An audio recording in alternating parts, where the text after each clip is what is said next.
Mais une fois n'est pas coutume, nous allons ouvrir cette émission avec une rubrique télévision. Vous savez que vendredi, la CNCL s'est réunie à écouter les repreneurs potentiels de TF1 et que samedi, la chaîne a été attribuée au groupe Bouygues. Et ce qui est intéressant, c'est qu'il était 16h14 vendredi. Monsieur Bernard Tapie, président de l'OM et de Bernard Hinault, parlait justement sport et télévision.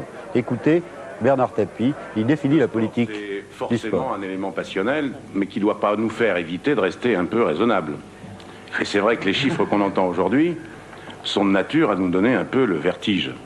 Car si j'en crois les informations que nous avons, pour le seul football, il faudrait pratiquement consacrer l'intégralité du budget pour avoir le droit de passer des images de football sur nos chaînes. Et ça, le problème sera posé à tout le monde. Le sport est privilégié pas seulement parce que les téléspectateurs l'aiment. Il est privilégié parce que c'est lui qui donne la culture de la chaîne avec les émissions culturelles. C'est lui qui fait qu'on donne envie aux jeunes de pratiquer le sport. C'est lui qui fait qu'à un moment donné dans la vie, les gens se passionnent.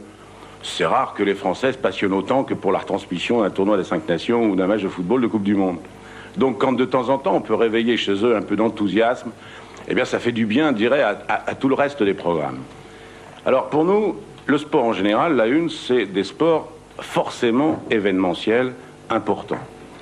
Dans l'escalade à laquelle nous parlions, il y a le championnat de France de football. Je ne crois pas que ce soit essentiel pour la une.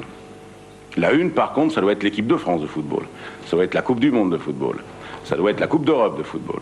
Et je pense que des accords doivent être pris avec d'autres chaînes pour qui le championnat de France de football est un support complémentaire ou qui est un support suffisant, entre guillemets.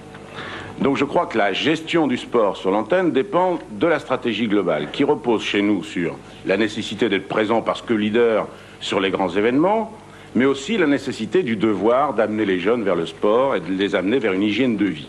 Vous le savez, plus un sport ne peut exister s'il n'est pas télévisuel. Alors ça ouvre là aussi la nécessité de faire un effort très important. Si on veut qu'il y ait moins de concurrence entre l'événement vécu et l'événement télévisé, il faut se servir de cette magie électronique. Il faut se servir de toutes les facultés qu'une caméra possède. C'est étonnant de voir comme on peut voir une simple course cycliste d'une manière différente lorsqu'on est spectateur ou lorsqu'on est téléspectateur.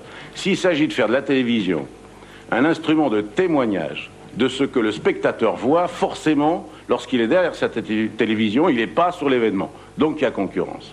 Mais lorsque la télévision sait prendre telle partie de l'événement pour le montrer sous un aspect inhabituel, sous un aspect pédagogique, autrement dit pour en faire la promotion, il y a un complément formidable entre la télévision et l'événement lui-même. Et enfin, et je terminerai, il y a tous les petits sports, ceux qui ne sont pas connus, et qui sont nécessaires à un équilibre collectif. Et là, on rejoint un peu la préoccupation de Mme Tasca tout à l'heure. Quand on est la grande chaîne de télévision qu'est la une, il faut de temps en temps savoir oublier l'audimat. Il ne faut pas être tout le temps les yeux fixés dessus. Car elle peut se permettre le luxe de temps en temps de faire passer un match de pelote basque.